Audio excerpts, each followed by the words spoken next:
a respecto de los decretos divinos en particular y la elección en general, por Jonathan Edwards, siguiendo la cuarta parte. Cuanto a los decretos de la elección, véase Salmo 65:4. Bienaventurado el que tú escogieres y atrajeres a ti, para que habite en tus atrios. Seremos saciados del bien de tu casa, de tu santo templo. Isaías 41:9. Porque te tomé de los confines de la tierra, y de tierras lejanas te llamé, y te dije, mi siervo eres tú, te escogí, y no te deseché. Mateo 20:16. Así, los primeros serán postreros, y los postreros primeros, porque muchos son llamados, mas pocos escogidos. Capítulo 22:14. Porque muchos son llamados, y pocos escogidos. Capítulo 24:24. Porque se levantarán falsos cristos y falsos profetas, y harán grandes señales y prodigios, de tal manera que engañarán, si fuere posible, aun a los escogidos. Juan 6:37-46. Todo lo que el Padre me da, vendrá a mí, y al que a mí viene, no le echo fuera, etc. Capítulo 10, 3 y 4, y verso 11, y 14 al 16, versos 26 al 30. A éste abre el portero, y las ovejas oyen su voz, y a sus ovejas llama por nombre, y las saca. Y cuando ha sacado fuera todas las propias, va delante de ellas, y las ovejas le siguen, porque conocen su voz. Yo soy el buen pastor, y conozco mis ovejas, y las mías me conocen, así como el Padre me conoce, y yo conozco al Padre, y pongo mi vida por las ovejas. Por eso me ama el Padre, porque yo pongo mi vida para volverla a tomar. Pero vosotros no creéis, porque no sois de mis ovejas, como os he dicho, etc. Capítulo 16, del 6 al 20. He manifestado tu nombre a los hombres que del mundo me diste. Tuyos eran, y me los diste, y han guardado tu palabra, etc. Yo ruego por ellos, no ruego por el mundo, sino por los que me diste. Mas no ruego solamente por estos, sino también por los que han de creer en mí por la palabra de ellos. Hechos 18:10. Porque yo estoy contigo, y ninguno pondrá sobre ti la mano para hacerte mal, porque yo tengo mucho pueblo en esta ciudad. Cuanto a la reprobación, Mateo 11:20 al 27. Entonces comenzó a reconvenir a las ciudades en las cuales había hecho muchos de sus milagros, porque no se habían arrepentido, etc. Sí, Padre, porque así te agradó. Todas las cosas me fueron entregadas por mi Padre, y nadie conoce al Hijo sino el Padre, ni al Padre conoce alguno sino el Hijo, y aquel a quien el Hijo lo quiera revelar. Juan 6:44-46. Ninguno puede venir a mí, si el Padre que me envió no le trajere, y yo le resucitaré en el día postrero. Escrito están los profetas, y serán todos enseñados por Dios. Así que todo aquel que oyó al Padre y aprendió de él, viene a mí. No que alguno haya visto al Padre, sino aquel que vino de Dios, éste ha visto al Padre. Capítulo 8:47. El que es de Dios, las palabras de Dios oye. Por esto no las oís vosotros, porque no sois de Dios. Capítulo 10:26. Pero vosotros no creéis, porque no sois de mis ovejas, como os he dicho. Capítulo 17 del 9 al 13. Yo ruego por ellos, no ruego por el mundo, sino por los que me diste, porque tuyos son. Véase Primera de Tesalonicenses 5:9. Porque no nos ha puesto Dios para ira, sino para alcanzar salvación por medio de nuestro Señor Jesucristo. Primera de Pedro 2:8. Piedra de tropiezo y roca que hace caer, porque tropiezan en la palabra, siendo desobedientes, a lo cual fueron también destinados. Judas 4. porque algunos hombres han entrado encubiertamente, los que desde antes habían sido destinados para esta condenación, hombres impíos que convierten en libertinaje la gracia de nuestro Dios. Primera de Juan 4:6. Nosotros somos de Dios. El que conoce a Dios nos oye. El que no es de Dios no nos oye. En esto conocemos el espíritu de verdad y el espíritu del error. Apocalipsis 3:8.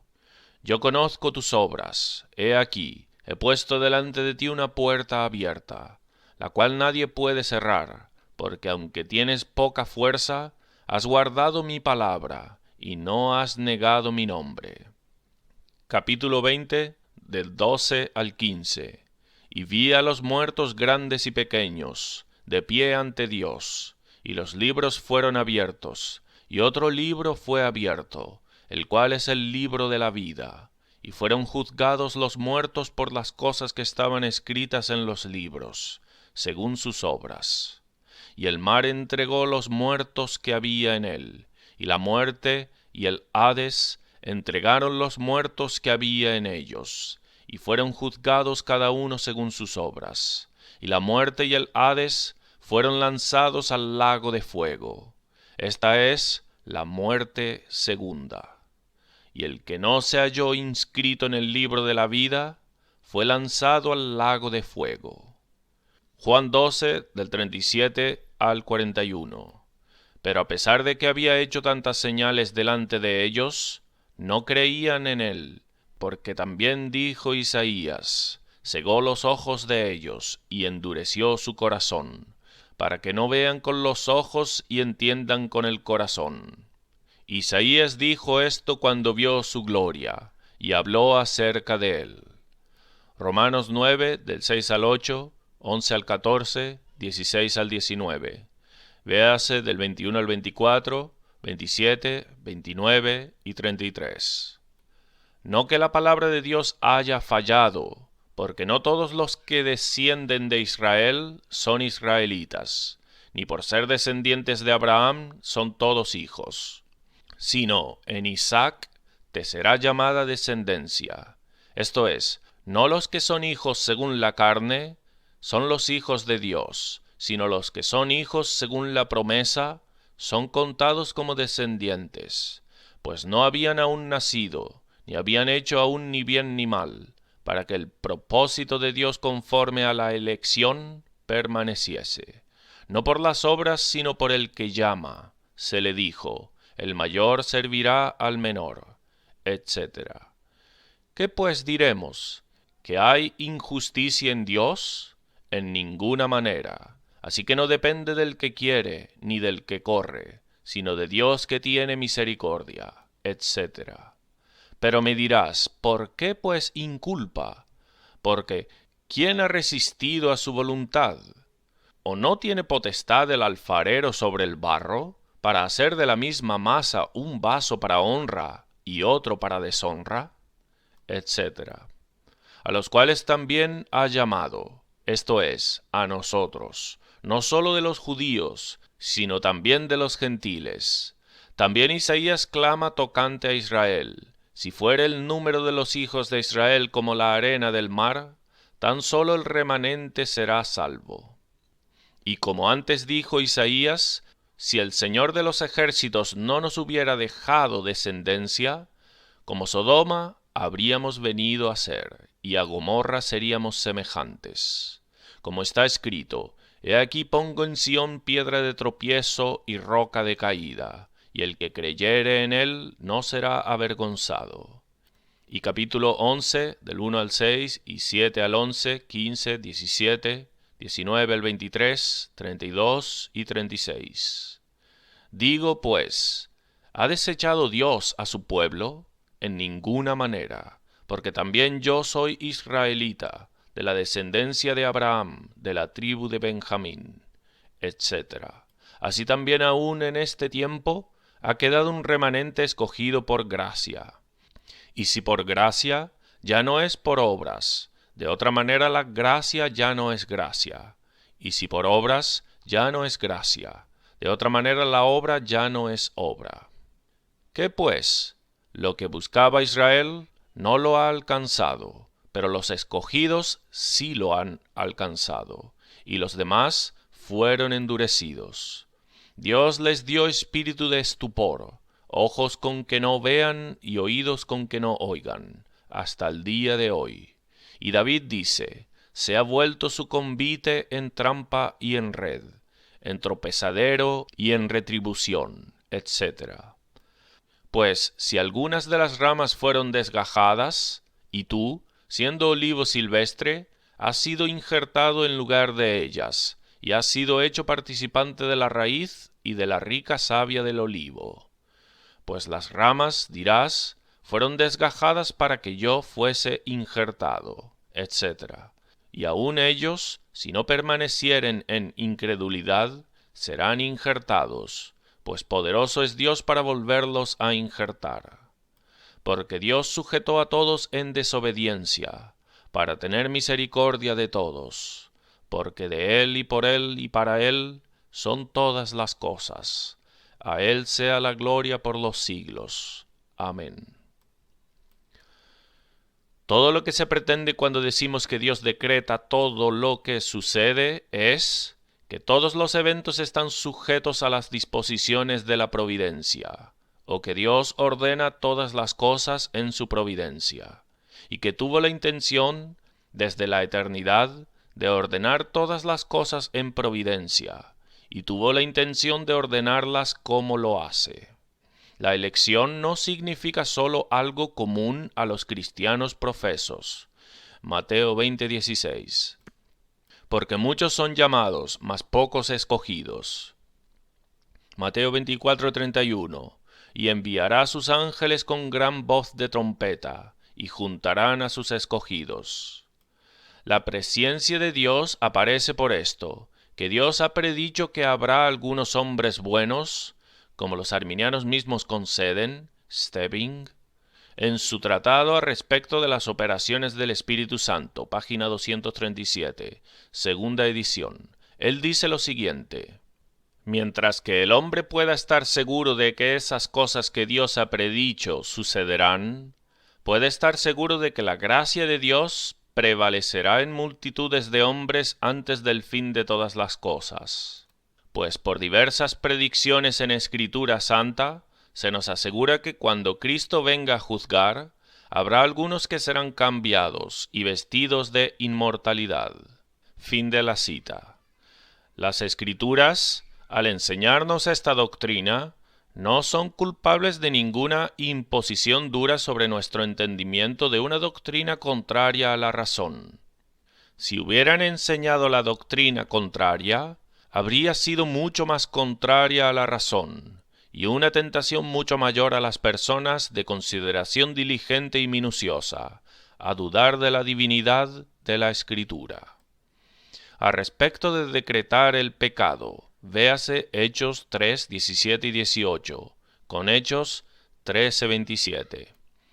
Mas ahora, hermanos, sé que por ignorancia lo habéis hecho, como también vuestros gobernantes, pero Dios ha cumplido así lo que había antes anunciado por boca de todos sus profetas, que su Cristo había de padecer, porque los habitantes de Jerusalén y sus gobernantes, no conociendo a Jesús, ni las palabras de los profetas que se leen todos los días de reposo, las cumplieron al condenarle. Es objetado que esto es un punto especulativo. También pueden decir que es un punto especulativo que Jesús es el Mesías. Si el que Dios invite o mande a una persona a hacer una cosa, cuando Él, en su decreto, ha ordenado que será de otra manera, sostiene insinceridad en el mandamiento o invitación, la insinceridad debe estar en esto, a saber, que Él manda que una cosa sea hecha, cuando su fin en mandarla no es que la cosa sea hecha, lo cual no puede ser su fin, porque Él conoce ciertamente en el momento en que lo manda, que no sucederá. Pero es cierto que el que Dios mande que una cosa sea hecha, lo cual ciertamente conoce en el momento que no será hecha, no es evidencia de insinceridad en Dios al mandarla. Pues mandó así al faraón a dejar al pueblo, y sin embargo sabía que no obedecería, al decir al mismo tiempo que ordena el mandamiento que se le es dado. Éxodo 3, 18 y 19. E irás tú y los ancianos de Israel al rey de Egipto, y le diréis: Jehová el Dios de los hebreos nos ha encontrado. Por tanto, nosotros iremos ahora camino de 3 días por el desierto, para que ofrezcamos sacrificios a Jehová nuestro Dios. Mas yo sé que el rey de Egipto no os dejará ir, sino por mano fuerte. Véase también capítulo 4, 21 al 23 y capítulo 7, del 1 al 7. Véase también capítulo 9, 16, comparado con Romanos 9, 17. Es imposible que un ser infinitamente sabio y bueno haga otra cosa más que elegir lo que en su conjunto ve lo que es mejor. Y ciertamente la razón requiere que supongamos que de todos los eventos posibles con respecto al pecado y la conversión y salvación de personas particulares, es mejor que uno de esos eventos posibles y opuestos sucedan que otro. Y por tanto, un ser infinitamente sabio y bueno debe elegir de manera correspondiente. Lo que Dios permite, Él decreta permitir. Si no hay defecto en Dios por permitir el pecado, entonces no hay defecto en Él por proponer o tener la intención de permitirlo. Y si Él es omnisciente y permite intencionadamente ese pecado que realmente sucede, entonces Él intencionadamente permite ese pecado, sabiendo que si lo permite, realmente sucederá. Y esta es una permisión eficaz, y todo lo que defendemos. Entonces, ¿por qué nuestros adversarios disputan con nosotros? ¿Y por qué pretenden que nosotros acusamos a Dios de ser el autor del pecado? Hay una manera de trazar consecuencias de la Escritura que son una petición de principio.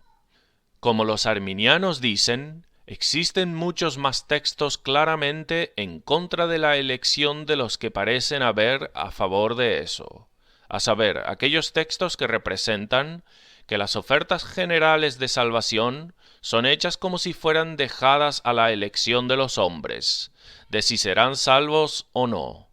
Pero esto es una petición de principio, pues la pregunta consiste prácticamente en estas cosas, en si un decreto absoluto es inconsistente con la libertad humana, y así con una oferta general de salvación, etc. A respecto de la noción arminiana de la elección, que cuando los apóstoles hablan de la elección, ellos solo quieren decir aquello por lo cual los cristianos profesos en aquellos días eran distinguidos de los demás, como la nación de Israel de antaño lo era. Esto es irrazonable, según sus propios principios. Pues si ellos fueron elegidos, y esa fue la razón del por qué hasta entonces abrazaron el Evangelio, como para convertirse en cristianos en vez de los demás, entonces, sobre los principios arminianos, no se les debió dar gracias a ellos por abrazar el Evangelio, ni tampoco acusar a los demás, que continuaron a rechazar abiertamente el Evangelio, y era en vano usar algún medio para persuadir a alguien a unirse a la iglesia cristiana. Ni tampoco había que culpar a nadie por no hacerlo, o ser elogiado por hacerlo, etc. Además, sus principios dejan en vano todos los esfuerzos de propagar el Evangelio, pues el Evangelio ciertamente será propagado a todas las naciones que son elegidas, y a todos los cuales tendrán las ofertas del Evangelio, sea que cuiden del asunto o no. Dr. Whitby, para exponer su esquema, hace que la palabra elección signifique dos cosas enteramente diferentes. Una, elección a una fe común del cristianismo. otra una elección condicional a la salvación. Pero cada uno debe estar consciente de la irracionalidad de tal cambio y variación, y transformación en todas las formas, para evadir la fuerza de la Escritura. Es evidente que el apóstol, en Romanos 9, no sólo respecta a la soberanía de Dios en la elección y preterición, o el pasar por alto, de las naciones, porque ilustra su significado por el ejemplo de una persona particular, a saber, el faraón. El ejercicio de la soberanía de la que habla aparece por las palabras expresas del apóstol sobre vasos de misericordia y vasos de ira, vasos de honra y vasos de deshonra. Pero de los vasos de misericordia habla como preparados para la gloria. Es claro que ellos son los que serán salvos, y los vasos de ira son los que perecen. Él habla de aquellos que serán salvos. Véase el versículo 27. Tan solo el remanente será salvo. ¿Qué es lo que Dios decreta, según el esquema de los arminianos, como para hacer que sea en alguna medida consistente? Él no decreta ninguno de los grandes eventos del mundo de la humanidad, los cuales son los eventos principales, y aquellos a los que todos los demás están subordinados, porque éstos dependen del libre arbitrio de los hombres. Él no decreta absolutamente ningún evento en lo que respecta al bienestar de los hombres, pues si lo hace, entonces estas cosas, según su esquema, no pueden estar sujetas a la oración. Pues según ellos es absurdo buscar u orar por cosas que no sabemos sino que Dios ha decretado absolutamente y fijado antes. No sabemos sino que Él ha determinado absolutamente y sin posibilidad de ser frustrado desde la eternidad que no sean. Y luego, por el esquema de ellos, no podemos orar en fe por ellas. Véase Whitby, página 177, etc. Y si Dios no decreta y ordena esos eventos de antemano, entonces, ¿qué pasa con la providencia de Dios? ¿Y qué lugar tiene la oración si no hay providencia? La oración de esta manera también es cerrada. Según ellos, no podemos razonablemente orar por la realización de cosas que ya están fijadas antes de nuestras oraciones, pues luego nuestras oraciones no alteran nada, y dicen ellos, ¿qué importa que oremos? Dr. Whitby insiste en ello que no podemos orar en fe por la salvación de los demás, si no sabemos que Cristo murió intencionadamente por su salvación. La observación del Dr. Whitby, que el apóstol habla de las iglesias, como si todas ellas fueran elegidas, respondo, él habla por un juicio de caridad, como el Dr. Whitby mismo observa, página 460. Dios conoce de antemano los elegidos, como se dice que Dios conoce los que son sus propias ovejas de los extraños. Como se dice que Cristo no conoce a los que obran iniquidad, es decir, no los posee. En el mismo sentido, se dice que Dios conoce a los elegidos desde toda la eternidad, es decir, los conocía como un hombre conoce sus propias cosas. Él los reconoció desde la eternidad. Él los posee como sus hijos.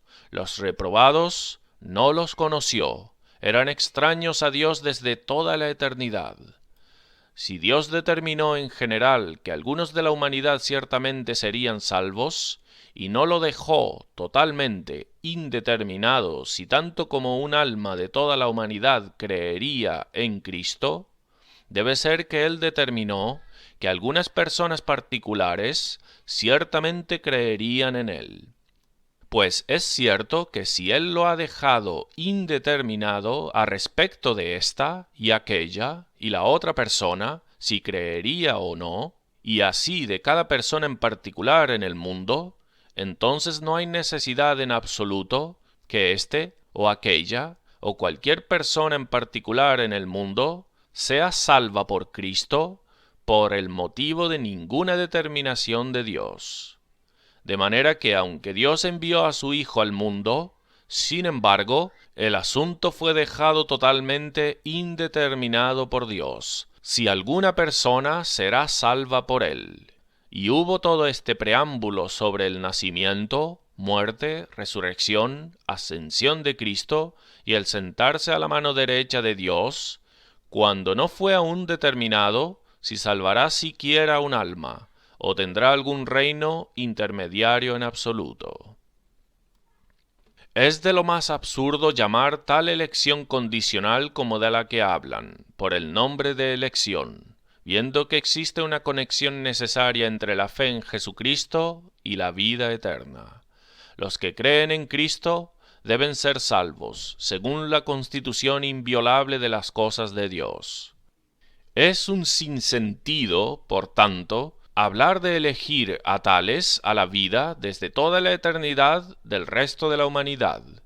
Una predestinación de tales a la vida es totalmente inútil e innecesario. Por la fe en alguien que ha satisfecho por el pecado, el alma necesariamente se queda libre del pecado. Por la fe en alguien que ha traído vida eterna para ellos, en consecuencia inevitable, tienen un derecho a la vida. Ahora, ¿en qué sentido se dice que Dios desde toda la eternidad, por su libre gracia, eligió a aquellos que previó que no tendrían culpa de pecado, que no serán castigados por su culpa, como los demás, cuando es una contradicción suponer que ellos pueden ser castigados por su culpa cuando no tienen ninguna? Pues ¿quién puede acusarlos cuando es Cristo quien murió? ¿Y qué quieren decir por una elección de hombres a aquello que es, en su propia naturaleza, imposible que no sea, si son elegidos a ello o no? ¿O por Dios elegir a quienes tenían un derecho a la vida eterna para que la poseyesen? ¿Qué sentido hay en decir que un acreedor elige de entre sus deudores que sea libre de la deuda quien no le debe nada? Pero si ellos dicen que la elección es sólo la determinación de Dios en lo general, que todos los que creen serán salvos, ¿en qué sentido puede ser llamado esto elección? No son personas que son llamadas aquí, sino que la humanidad es dividida en dos clases, una creyente y la otra no creyente, y Dios elige la clase creyente. No es elección de personas, sino de cualificaciones. Dios desde toda la eternidad elige otorgar vida eterna a los que tienen un derecho a ella, en vez de los que tienen un derecho a la condenación. ¿Es esta toda la elección de la que tenemos relatado en la palabra de Dios? Tal cosa como la elección bien puede ser concedida, pues que existe tal cosa como amor soberano, es cierto. Es decir, amor, no por cualquier excelencia, sino meramente el beneplácito de Dios. Pues ya sea apropiado decir que Dios desde toda la eternidad amó a los elegidos o no, es apropiado decir que Dios amó a hombres después de la caída, mientras pecadores y enemigos, pues Dios amó al mundo de tal manera que dio a su Hijo unigénito a morir. Esto no fue por alguna bondad o excelencia, sino meramente el beneplácito de Dios, pues Él no amaría a los ángeles caídos. Cristo a menudo es referido en la Escritura como siendo, por medio de eminencia, el elegido o escogido de Dios. Isaías 42:1. He aquí mi siervo, yo le sostendré, mi escogido, en quien mi alma tiene contentamiento. Lucas 23:35. Sí, este es el Cristo, el escogido de Dios. Primera de Pedro 2:4. Piedra viva, desechada ciertamente por los hombres, mas para Dios escogida y preciosa. Salmo 89:3. Hice pacto con mi escogido. Verso 19. He exaltado a un escogido de mi pueblo. De ahí, aquellas personas en el Antiguo Testamento, que eran los tipos más notables de Cristo, eran los sujetos de una elección muy notable de Dios, por la cual fueron designados a alguna honra peculiar del oficio profético, sacerdotal o real. Así Moisés fue llamado el elegido de Dios, en que en eso fue eminentemente un tipo de Cristo, a saber, como un profeta y gobernante, y mediador por su pueblo. Salmo 106, 23. De no haberse interpuesto Moisés su escogido delante de él. También Aarón fue constituido sumo sacerdote por una elección notable de Dios, como en Números 15:4 y 17:5, Deuteronomio 21:5. También David, el rey, fue el sujeto de una elección notable. Salmo 78, del 67 al 71. Desechó la tienda de José, y no escogió la tribu de Efraín, sino que escogió la tribu de Judá, el monte de Sión, al cual amó. Edificó su santuario a manera de eminencia, como la tierra que cimentó para siempre. Eligió a David su siervo, y lo tomó de las majadas de las ovejas. De tras las paridas lo trajo, para que apacentase a Jacob su pueblo, y a Israel su heredad. Primera de Samuel 16, del 7 al 10. El Señor no ha elegido a éste, tampoco el Señor ha elegido a éste, el Señor no ha elegido a estos. Cristo es el elegido de Dios, tanto cuanto a su naturaleza divina como humana. Cuanto a su naturaleza divina fue elegido por Dios, aunque no a ninguna adición a su gloria esencial o felicidad real, la cual es infinita.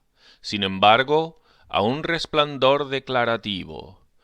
Como hombre, es elegido por Dios para el mayor grado de verdadera gloria y felicidad de todas las criaturas. Cuanto a ambas, es elegido por Dios para el oficio y gloria del mediador entre Dios y hombres, y el cabeza de toda la creación elegida. Su elección, respecto de su naturaleza divina, fue por su dignidad y excelencia y afabilidad infinita a la vista de Dios, y perfecta adecuación para aquello que Dios lo eligió, y su dignidad fue la base de su elección. Pero su elección respecto de su naturaleza humana fue libre y soberana, no siendo por ninguna dignidad, sino su elección fue el fundamento de su dignidad. Su elección, como es Dios, es una manifestación de la sabiduría infinita de Dios. La sabiduría de cualquier ser es revelada por la elección sabia que hace.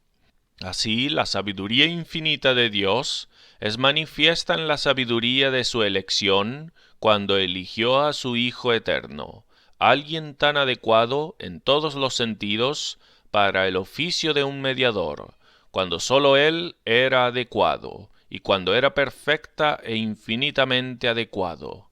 Y sin embargo, su adecuación era tan difícil de ser discernida, que nadie sino alguien de infinita sabiduría podría revelarlo. Su elección, como era hombre, fue una manifestación de la soberanía y gracia de Dios. Dios hubo determinado exaltar a alguien de las criaturas tan elevadamente que él sería una persona con Dios, y tuviese comunión con Dios, y tuviese gloria en todos los aspectos correspondientes. Y así fuese el cabeza de todas las otras criaturas elegidas, para que fuesen unidas a Dios y glorificados en Él. Y su soberanía aparece en la elección del hombre Jesús, de varias maneras. Aparece al elegir la especie de criaturas de la cual Él sería, a saber, la raza humana, y no los ángeles, la especie superior. La soberanía de Dios también aparece al elegir esta criatura de la semilla de criaturas caídas que se hicieron criaturas enemigas y rebeldes, abominables, miserables. Aparece al elegir que Él sea de tal rama de la humanidad, al seleccionar la posteridad de David, una persona humilde originalmente, y el más joven de la familia. Y como fue la semilla de la mujer, así su soberanía aparece en ser la semilla de tales mujeres en particular, como de Lea, la mujer desagradable de Jacob, quien su marido no eligió, y Tamar, una cananea y una prostituta, y Rahab, una prostituta, y Ruth, una moabita, y de Betsabé, alguien que había cometido adulterio, y como fue la semilla de muchas personas viles. Y su soberanía aparece en la elección de esa mujer individual de quien Cristo nació.